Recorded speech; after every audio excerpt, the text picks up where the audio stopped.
Sim, no início do programa nós brincamos com o ciclo do ouro, aquela coisa. Lá de trás eu vou recuar mais ainda, Roberto Trindade. O homem é dividido na sua história pelo momento que ele descobre o ferro e o uso do ferro, a espada, etc.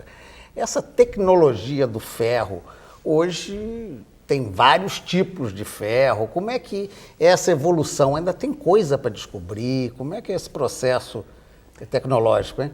Bom, na verdade, eu acho que a gente tem que fazer uma outra divisão, que tem o ferro e tem o aço, né? Sim.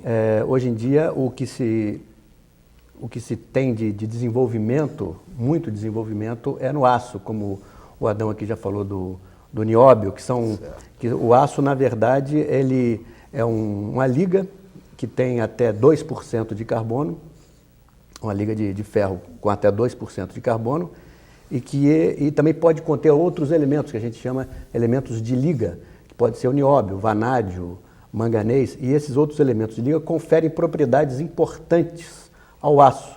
E então essas propriedades importantes fazem com que o aço seja utilizado para diversas utilidades. Ou seja, a gente tem um tipo de aço para aquela que vai ser a lataria do automóvel, outro tipo de aço para talher. Para talher, para usar para um torno mecânico. E essas propriedades são conferidas por esses elementos de liga. E são normalmente consistências, né? As diferenças? São consistências, são, digamos, durabilidade, são resistência à temperatura alta ou temperatura baixa. Uma série dependendo do que para a utilidade, né, que se tenha aquele aço, que se pretenda dar aquele aço. Tá. Miguel, qual é hoje em dia o avanço tecnológico nosso, né, no país, em termos de ciência aqui produzida em relação à questão mineral? Nós temos um bom quadro nisso?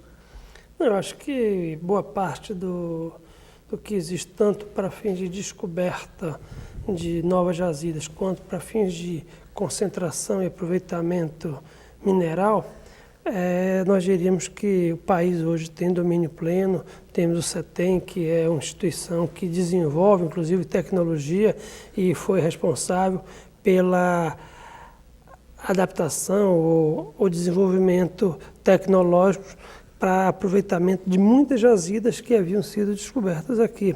Acho que o país está atualmente no estado da arte, tanto nos processos de descoberta, e para isso se usa meios aerogeofísicos, assim como utilização de mecanismos de geoquímica de superfície para buscar identificar aonde são os alvos promissores para a existência geológica dessas concentrações minerais, e assim como aquelas que, após a descoberta desses alvos, sim, aí vai se fazer o devido trabalho para quantificar e avaliar se ali, de fato, aquela concentração mineral poderá ter consigo uma viabilidade técnica e econômica capaz de gerar um retorno econômico para quem quer que venha investir. Exatamente. Perfeitamente. Deixa eu aproveitar esse lado, Miguel, e pedir para o Adão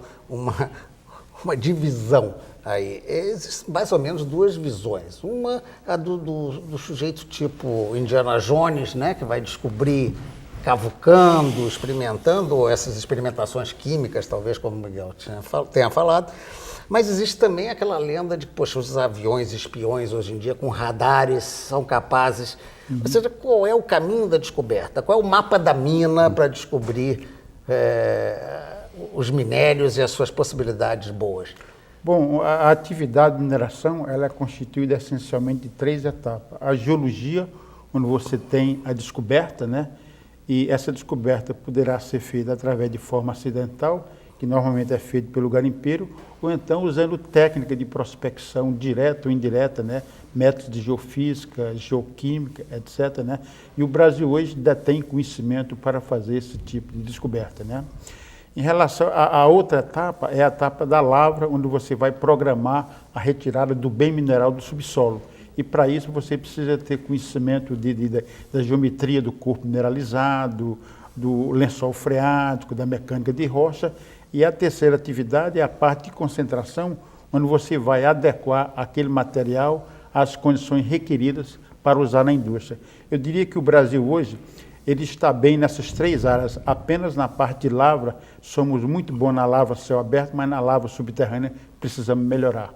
Certo. Agora, e entre essa distinção que eu fiz, quer dizer, primeiro, aéreo, é possível desvendar o que tem por baixo, por satélite? Porque sempre fala do espião, né? Os satélites, os espiões estrangeiros. Através na Amazônia vai ter... Através de aerogeofísica, é possível ali você detectar determinados corpos, por exemplo, corpos magnéticos. Né? É possível, através de aerogeofísica, você detectar um corpo magnético, mas e depois você ir a campo e verificar se aquilo é real ou não, porque você tem, cada método de prospecção tem as suas interferências. Eu trabalhava na Bahia como engenheiro fazendo prospecção, e usando um método geofísico de magnetometria, eles descobriram lá uma anomalia. Nós fomos fazer a perfuração com sonda, em vez de encontrar o minério de cobre mineralizado, encontramos grafita, né? Aí o japonês falou assim, só tem grafita na rocha, mas todo método de prospecção tem as suas interferências, né? Mas é possível, através de métodos aerogeofísicos, você detectar determinadas substâncias minerais. Mas sempre vai ser necessário um lado Indiana Jones, lá o jeito experimentando. Não, você... Como é que é o acaso? Essa questão do acaso, por exemplo. Olha, o acaso... Por acaso. O acaso é o seguinte, até a própria descoberta de Carajás, há uma lenda aí que aquilo foi descoberto por acaso. Não foi bem por acaso, porque na realidade eles estavam fazendo pesquisa mineral. É o United States Steel. Primeiro mapearam aquilo como lagoas de calcário e depois dizem que andavam sobrevoando lá de avião e teve interferência interferência magnética na bússola, né?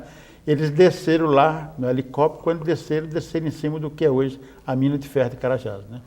Então essas coisas ocorrem, mas essas descobertas é preciso também que você esteja procurando, pesquisando, né? Mas que tem descobertas acidentais, existe, né? Existe em todo o campo do conhecimento, da pesquisa, né? Existem as descobertas acidentais. Tem alguma interessante, Roberto, que você citaria nesse campo das descobertas, da tecnologia versus acaso? Bom, eu acho que uma das mais interessantes foi essa que o Adão acabou de citar, porque a província de Carajás descortinou ali a maior reserva mineral do mundo, né, em termos de reservas de minério de ferro, né? Certo. E é muito interessante que isso tenha sido descoberto, entre aspas, por acaso, porque na verdade, como os grandes cientistas e grandes desportistas e grandes profissionais dizem, existe muito 95% de transpiração, né? Certo. E 5% de inspiração. Quer dizer, a pessoa tem que estar procurando mesmo e tem que estar estudando, tem que estar investigando. Primeiro tem que conhecer, né? E às vezes tem a sorte, vamos dizer assim, de estar por ali e encontra algo que ele talvez não esperasse de tamanha monta, né? Como foi o caso de Carajás. Mas um garimpeiro, o Adão chegou a citar o garimpeiro, ele tem conhecimento, quer dizer, ele não é um sujeito formado em mineralogia, mas ele é capaz de distinguir, aqui tem um ferro, aqui tem uma coisa que vale a pena? Bom, o garimpeiro vai mais atrás dos metais preciosos, né? No caso especificamente do ouro, é o ouro aluvionário, ou seja, aquele ouro que está na superfície. Então, geralmente alguém encontra um ouro mais visível e depois vêm os garimpeiros e tentam, a palavra seria garimpar mesmo, né?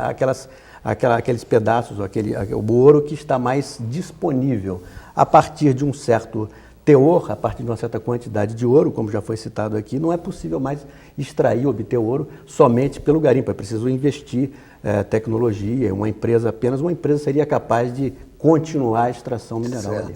Gilberto, uma das curiosidades que eu tive ao pesquisar sobre o assunto era a relação, por exemplo, pode ser que tenham outras tão interessantes ou mais, entre a quantidade de terra que se faz, tem que se remexer para tirar de repente 1 grama de ouro, quase 1 tonelada ou mais. Vale a pena? Economicamente é rentável? Isso é uma coisa bastante diversa, como, aliás, todas as características da indústria mineral são bastante diversas, né?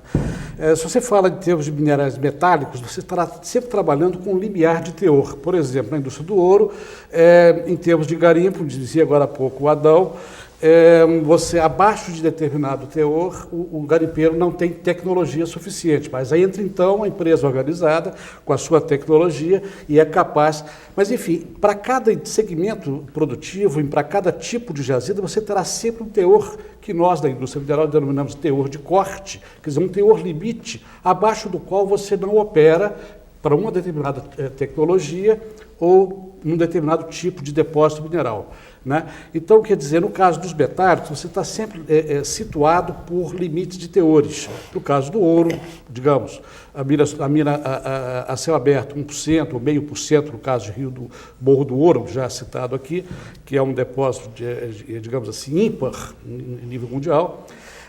No caso da mineração de ouro subterrânea, tem ouros da ordem de 10%, 12%, 15%, né? Ou melhor, 15 gramas por tonelada. Quer dizer, você tem que tirar 1 tonelada para recuperar 10 gramas, ou 12 gramas, ou 15 gramas, dependendo do depósito, no caso de uma lavra subterrânea. Compensa esse custo? E é sempre uma análise, veja bem, a questão da pesquisa mineral, ela é feita lado a lado com a análise econômica. Essa é a maneira pela qual as empresas que fazem exploração em escala mundial fazem de maneira bem competitiva. Quer dizer, você faz análise, vai fazendo todo o trabalho de pesquisa mineral investindo em alto risco, porque você pode ter simplesmente uma resposta negativa, quer dizer, há uma grande probabilidade de insucesso, né? Há um grande risco, portanto.